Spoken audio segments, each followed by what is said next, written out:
one of the most beautiful community-based technologies that I have ever seen was in the Altiplano area of Bolivia and Peru, where they could grow corn.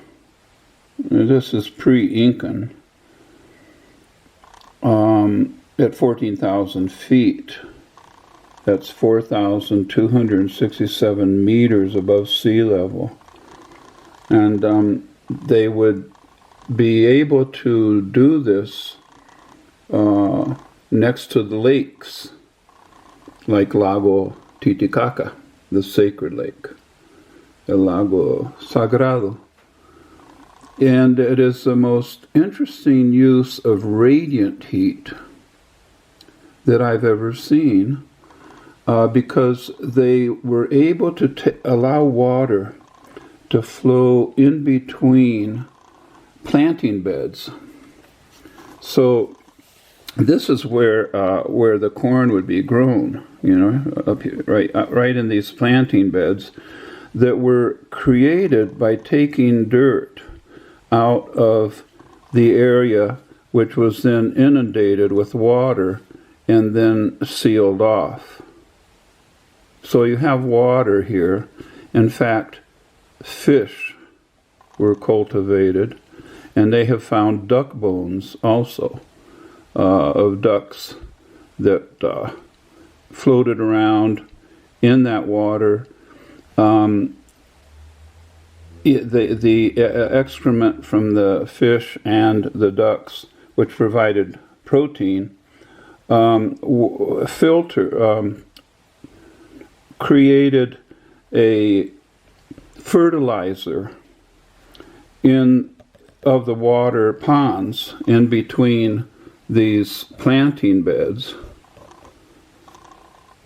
So you could throw water in a gourd usually, up onto the planting beds, which were heated by the radiant energy from the sun that heated the water and then radiated out to the plants, even at temperatures below 32 degrees Fahrenheit or 0 degrees centigrade.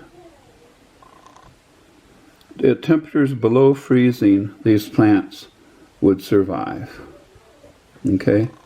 And the principal reason for this remarkable achievement was that before putting the soil from the pond area up into the planting bed, they first put rocks underneath the planting beds, and then smaller rocks on top of that, and then more almost like a gravel under that, so that you had solar heated water moving through rock underneath the planting beds, moving through to the next planting bed on the other side.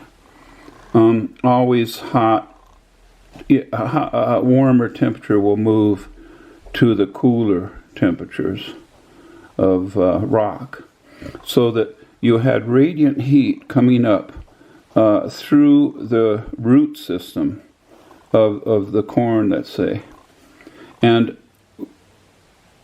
allowing the corn to flourish at temperatures even below 32 degrees.